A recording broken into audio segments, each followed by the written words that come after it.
Right now, in this exact moment, your brain is making a decision. Not a big one, not one you'll remember, but it happened. And before you finish reading this sentence, it will happen again, and again, and again. By the time the sun goes down tonight, your brain will have made somewhere around 35,000 individual decisions. That number sounds impossible. But here's the part that should stop you cold. You were only conscious of a tiny fraction of them. Most of your decisions weren't made by you, not really. They were made for you, by a system running quietly underneath everything you think you are. And once you understand how that system works, you will never look at a menu, a morning routine, or a moment of anger the same way again. Here's what you actually know about making decisions. You wake up. You choose to check your phone. You choose what to wear. Maybe you agonize over breakfast. You feel like a person exercising free will, moving through a day of your own design. That feeling is real. But it is also, in a very precise scientific sense, a story your brain is telling you after the fact. In 1983, a neuroscientist named Benjamin Libet ran an experiment that changed everything. He hooked participants up to an EEG and asked them to flex their wrist whenever they felt like it, and to note the exact moment they decided to move. What he found was that brain activity predicting the movement started about 550 milliseconds before the wrist actually moved. That part wasn't shocking. The shocking part was this. The conscious feeling of deciding to move came 350 milliseconds after that brain activity had already begun. Your brain decided before you did. The you who decided was catching up to something already in motion. Scientists call this the readiness potential. You might call it the most unsettling thing you'll hear today. But Libet's finding only scratches the surface, because most of the 35,000 decisions your brain makes daily never even get near the conscious layer. They're handled by what psychologists call System 1, the fast, automatic, pattern-matching part of your mind. Psychologist Daniel Kahneman spent decades mapping the difference between this system and System 2, the slow, deliberate, effortful thinking you do when you actually sit down to reason through something. The problem, Kahneman found, is that System 2 is lazy, it gets tired, it makes excuses, and it defers to System 1 far more often than it likes to admit. Think about the last time you drove somewhere familiar and arrived without remembering the journey. Your body navigated a 2-ton vehicle through traffic, obeyed laws, made hundreds of micro-adjustments, and your conscious mind was somewhere else entirely.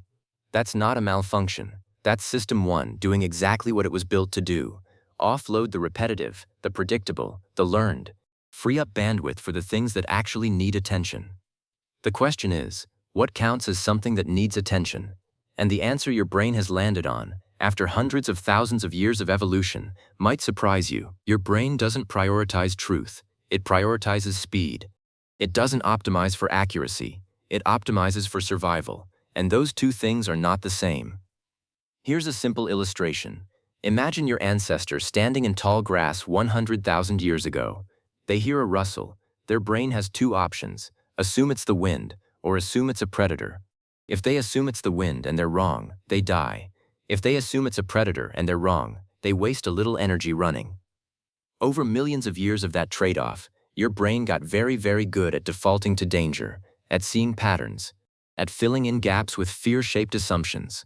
That wiring is still running inside you right now. It's the reason a stranger's neutral facial expression can feel hostile on a bad day.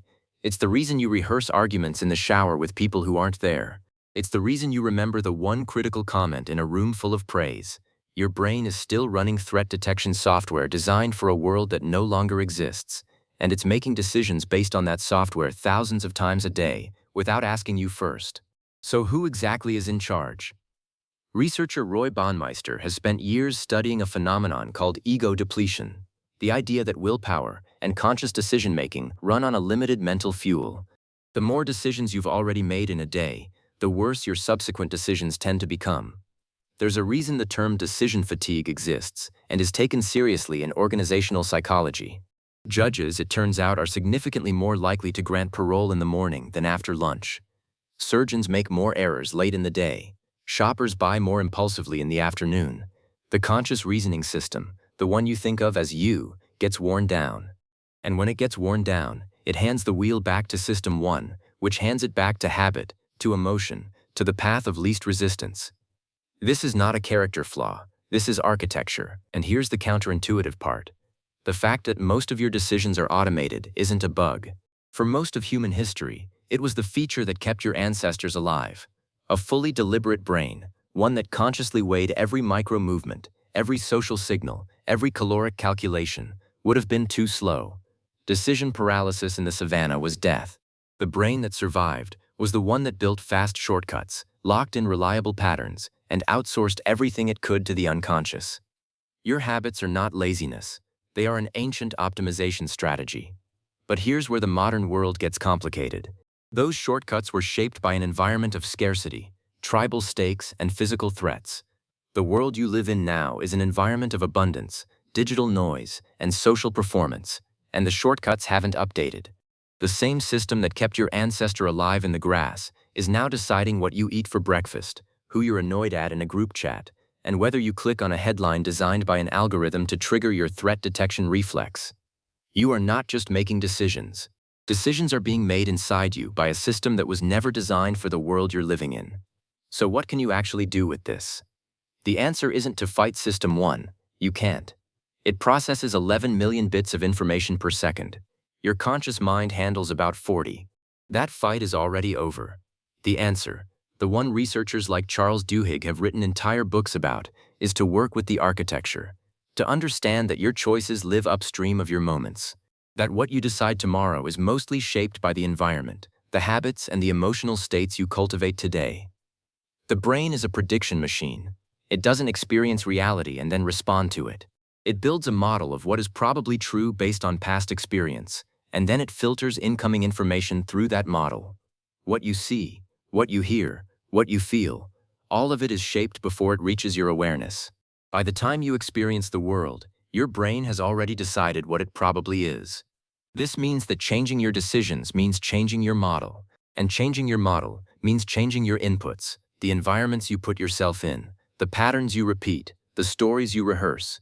The brain updates its predictions through repetition and surprise. Tiny changes, repeated consistently, reshape the architecture. That's not self-help language. That's the neuroscience of synaptic plasticity. Benjamin Libet himself, the man who discovered that your brain decides before you do, never concluded that free will was an illusion. He concluded something subtler and stranger. He found that even after the readiness potential fired, even after the unconscious process had started, there was a narrow window, about 200 milliseconds, in which the conscious mind could veto the action. It couldn't initiate, but it could stop. He called it free won't. Not the power to begin, but the power to interrupt. You may not be the author of every impulse, but you might still be the editor. 35,000 decisions, most of them already made. The ancient software running beneath your thoughts, predicting, pattern matching, optimizing for a world that doesn't exist anymore. And somewhere in the gap between stimulus and response, a narrow window, a few hundred milliseconds, the only space that might be entirely yours. Right now, in this exact moment, your brain is making a decision. The question isn't whether you can stop it. The question is whether you're paying enough attention to know which decisions are worth interrupting.